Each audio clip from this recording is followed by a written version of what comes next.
Hi అండి, అందరికీ నమస్తే. మీ Shri Dwaraka design and constructions Vizianagaram. Telugu రాష్ట్రాల ప్రజలందరికీ కూడా ఉగాది శుభాకాంక్షలు, ఈ పరాభనామం సంవత్సర శుభాకాంక్షలు అండి. మరి ఈరోజు మనం చెప్పుకునే టాపిక్ జాబ్ క్యాలెండర్ అండి. ఈ జాబ్ క్యాలెండర్లో ఎన్ని పోస్టులు అయితే విడుదల చేశారు, నోటిఫికేషన్ ఎప్పుడు అనేది మనం వివరంగా తెలుసుకుందాం. టాపిక్లోకి వెళ్ళే ముందు ఒక విషయం అండి. ఈ జాబ్ క్యాలెండర్ ఎప్పుడైతే విడుదల చేశారో అప్పటి నుంచి కూడా కోచింగ్ సెంటర్లు విపరీతంగా పెరిగిపోతాయి. మరి కనీస వసతులు, అదేవిధంగా కనీస నియమాలు పాటించకుండా కోచింగ్ సెంటర్లు అనేవి దోపిడీ జరుగుతుంది. ప్రభుత్వం దీని మీద కూడా ఒక టీం రెడీ చేసి నియమాలు పాటించలేనటువంటి కోచింగ్ సెంటర్ల మీద యాక్షన్ తీసుకుంటూ, అదేవిధంగా విద్యార్థులకు అన్యాయం జరగకుండా ప్రతి కోచింగ్ సెంటర్లలో కనీస వసతులు పాటించేటట్టు చూసి, అన్ని నియమాలు పాటించేటట్లు చూస్తే మరి నిరుద్యోగులందరికీ కూడా చాలా మంచి జరుగుతుందని కోరుకుంటున్నాము.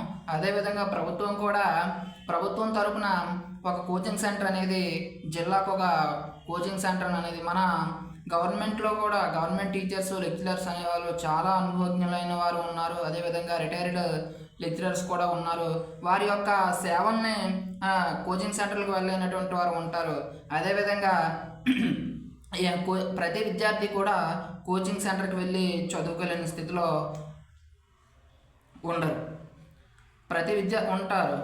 అదేవిధంగా ఈ పేద విద్యార్థి నిరుద్యోగులకు కూడా తమ వంతు ప్రభుత్వం తరపున అన్నీ ఫ్రీగా ఇస్తున్నారు. అదేవిధంగా మరి నిరుద్యోగులకి యొక్క అవకాశాన్ని కల్పించాలని కోరుకుంటున్నాం. మరి ఇంకా అంటే ప్రతి జిల్లాకి కూడా ఒక ప్రభుత్వ లెక్చరర్స్తో ఒక కోచింగ్ సెంటర్ అనేది ప్రభుత్వం తరపున నిర్వహిస్తే నిరుద్యోగులు చాలామంది వరకు కూడా ఆ యొక్క అవకాశాన్ని సద్వినియోగం చేసుకుంటారని మనం గౌరవ విద్యాశాఖ మంత్రి అయినటువంటి నారా లోకేష్ గారికి అభ్యర్థిస్తున్నామండి. మరి ఇంకా నోటిఫికేషన్ వివరాల్లోకి వెళ్తే, మరి ఈరోజు కూటమి ప్రభుత్వం చెప్పిన విధంగా మనకి ఉగాదికి జాబ్ క్యాలెండర్ అయితే విడుదల చేయడం జరిగింది. మరి ఈ జాబ్ క్యాలెండర్లో 10,060 పోస్టులతో మరి మనకి ఉగాది ఈ రోజున మనకి జాబ్ క్యాలెండర్ విడుదల చేయడం జరిగింది. మరి ఏ పోస్టులు ఎప్పుడు ఈ నోటిఫికేషన్ అనేది ఉంటుందో మనం పూర్తిగా తెలుసుకుందాం. మరి ఉన్నత విద్యాశాఖలో 1,500 పోస్టులు అండి. ఉన్నత విద్యాశాఖలో 1,500 పోస్టులు. ఈ యొక్క దానికి నోటిఫికేషన్ అనేది మే 15 విడుదల చేస్తారు. అదేవిధంగా గ్రూప్ 1 91 పోస్టులు అండి. దీనికి ఆగస్టు 15 నోటిఫికేషన్ విడుదల చేస్తారు. హోంశాఖలో ఎక్సైజ్ కానిస్టేబుల్ అవనివ్వండి, అదేవిధంగా ఎస్ఐ కానిస్టేబుల్ అవనివ్వండి, మొత్తానికి 2,778 పోస్టులు అనేవి విడుదల చేయడం జరుగుతుంది. దీనికి ఆగస్టు 15 నోటిఫికేషన్ విడుదల చేస్తారండి. అదేవిధంగా ఇతర శాఖలో 928, దీనికి కూడా ఆగస్టు 15 నోటిఫికేషన్ విడుదల చేస్తారు. మరి 750 గ్రూప్ 2, 503 ఏఈ పోస్టులకు సెప్టెంబర్ 15 మనకి నోటిఫికేషన్ విడుదలవుతుంది. అదేవిధంగా ఇతరత్ర 506 పోస్టులు ఉంటాయండి. దానికి కూడా సెప్టెంబర్ 15 నోటిఫికేషన్ విడుదల చేస్తారు. మరి పాఠశాల ఇంటర్మీడియట్ విద్యాశాఖలో 3,004 పోస్టులు అనేవి ఉంటాయండి. దీనికి అక్టోబర్ 15 నోటిఫికేషన్ విడుదలవుతుంది.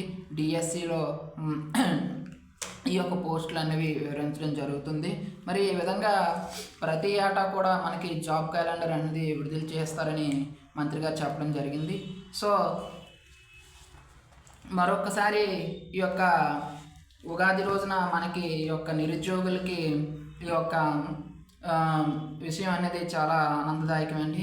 మరొకసారి ఇంకొక విధంగా చెప్తున్నాం, మరి ప్రభుత్వం కూడా పేద విద్యార్థులకి, నిరుద్యోగులకి సాయపడి ఈ యొక్క ప్రభుత్వంలో రిటైర్డ్ అయినటువంటి లేదా ప్రభుత్వం ప్రజెంట్ ఉన్నటువంటి ఉపాధ్యాయులు చాలామంది కూడా తెలివైన వాళ్ళు ఉన్నారు. అందరికన్నా సీనియర్ మోస్ట్ ఫ్యాకల్టీ కూడా రిటైర్ అయ్యి ఉంటారు. అలాంటి వారి సేవలను ప్రభుత్వం ఉపయోగించుకొని నిరుద్యోగులకి, ఈ యొక్క పేద విద్యార్థులకి అవకాశాన్ని కల్పిస్తారని కోరుకుంటున్నాము. ఈ యొక్క మీ Shri Dwaraka design and constructions అండి. మరి మనం పంచాయతీ ప్లాన్ అవనివ్వండి, అదేవిధంగా మున్సిపల్ ప్లాన్ అవనివ్వండి, మీ ఇంటికి స్కీమ్ డ్రాయింగ్ అవనివ్వండి, మనం కాంట్రాక్ట్స్ అనేవి తీసుకుంటున్నామండి. అదేవిధంగా మీకు బ్లూ ప్రింట్స్ అనేవి కూడా పంచాయతీలో అయితే బ్లూ ప్రింట్స్ మీరు లోన్కి వెళ్ళాలనుకుంటే బ్లూ ప్రింట్స్ తీసుకోవాలి. ఆ విధంగా కూడా మనం బ్లూ ప్రింట్స్ కూడా ఇవ్వడం జరుగుతుంది. మున్సిపాలిటీలో అయితే మనం మున్సిపల్ ప్లాన్ అప్రూవల్ చేసి ఇవ్వడం జరుగుతుంది. మరి మన ఆఫీస్ ఏమొచ్చి విజయనగరంలో ఐకోనేరు నార్త్ బండి అండి, దాసన్నపేట, గాయత్రి హాస్పిటల్ పక్కన.